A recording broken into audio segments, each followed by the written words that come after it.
संतों की सेवा से भगवान बहुत प्रसन्न होते हैं, रिझते हैं।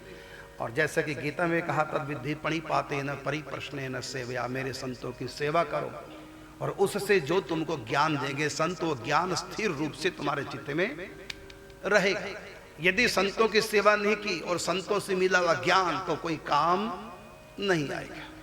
इसलिए कहा, तद विद्धि पणिपाते न परिप्रश्ने न सेवया। और राम जी भी कहते हैं, मेरे संतों की जो सेवा करते हैं, मेरे भक्तों की जो सेवा करते हैं, मैं उनके ऊपर बहुत प्रसन्न होता हूं। स्वयं ठाकुर जी करूं सदा तिनकी रखवारी। और हनुमान जी को लगा पता कि राम जी संतों की सेवा से बड़े प्रसन्न होते हैं, तो वैष्णव का तो सबसे प्रथम यही कर्तव्य है कि जिस प्रकार से मेरे प्रभु रिझे वो करना है। तो हनुमान जी भी साधु संतों की सेवा में लगे। इसलिए हनुमान चालीसा पढ़ते ना, लिखा ना कि साधु संत के तुम रखवारे। जब राम जी ने कहा ना कि करऊं सदा तिनकी रखवारी, जिमी बालक राखे महतारी, मैं अपने संत भक्तों की ऐसे रक्षा करता हूं, संभाल करता हूं जैसे मां अपने पुत्र की। हनुमान जी ने कहा, प्रभु ये सेवा मुझको देवा, संतों की सेवा मुझको देवा। भगवान ने दे दे। तो गोस्वामी तुलसीदास जी हनुमान चालीसा में लिख दिया क्या, करहूं साधु संत के तुम रखवारे। तो साधु और संत, साधु अलग वस्तु है, संत अलग है।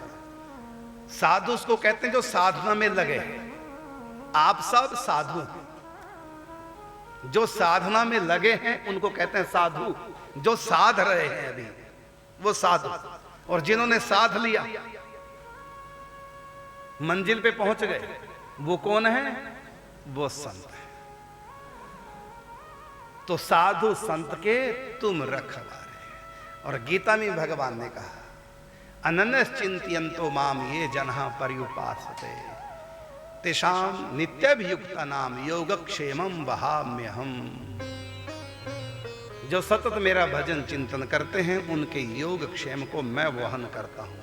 योग किसको कहते हैं और क्षेम किसको कहते हैं? योग कहते हैं मेरे संत को, मेरे भगत को जो चाहिए वो मैं दूंगा। उनके पास है नहीं लेकिन उनको चाहिए तो मैं दूंगा, इसको कहता है योग।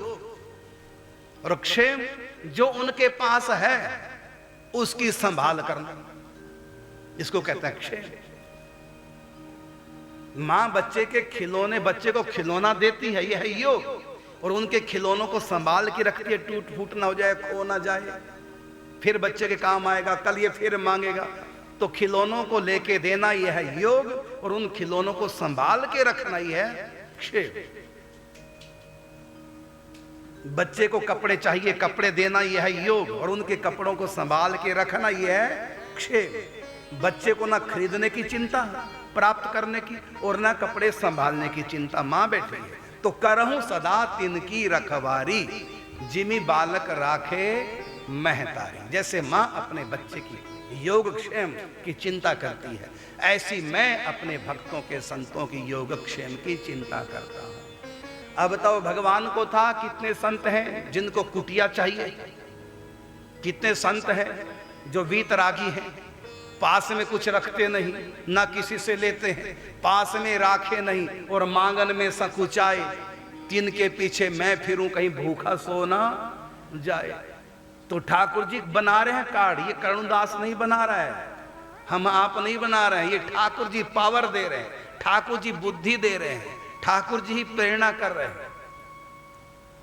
नहीं तो भाव उनकी कृपा के बिना नहीं आ सकता। तो ये जो संतों की सेवा हो रही है, करुणदास नहीं कर रहा है, ये ठाकुर जी कर रहे हैं। उन्होंने कहा है कि मैं करता हूं ये सब। हनुमान जी भी हनुमान चालीसा में साधु संत के तुम रखवारे, वही बुद्धि विवेक देते हैं। उन्होंने करुणदास को चुन लिया, करुणदास के माध्यम से संतों की संभाल कर रहे हैं।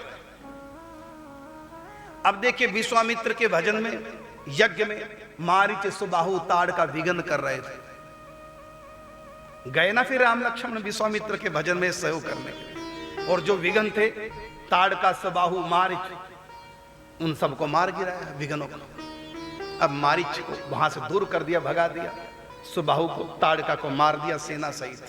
तो विघ्नों का नाश किसने किया? विश्वामित्र जी के। घर बार द्वार छोड़ करके, परिवार छोड़ करके वन में रहते हैं विश्वामित्र। वहां हवन यज्ञ करते हैं, लेकिन वहां भी विघ्न पहुंच रहा है।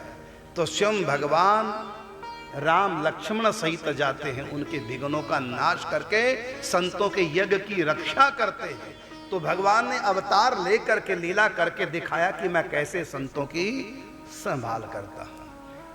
और जब 14 वर्ष वनवास हुआ, वनवास क्यों हुआ? क्योंकि अब राम राजा बन रहे हैं। राम जी ने कहा राजा मैं कैसे बनूंगा? अभी तो जाके वनों में संतों को सुख देना है, प्रजा को बाद में सुख दूंगा, राजा बनूंगा बाद में, पहले बन जाऊंगा।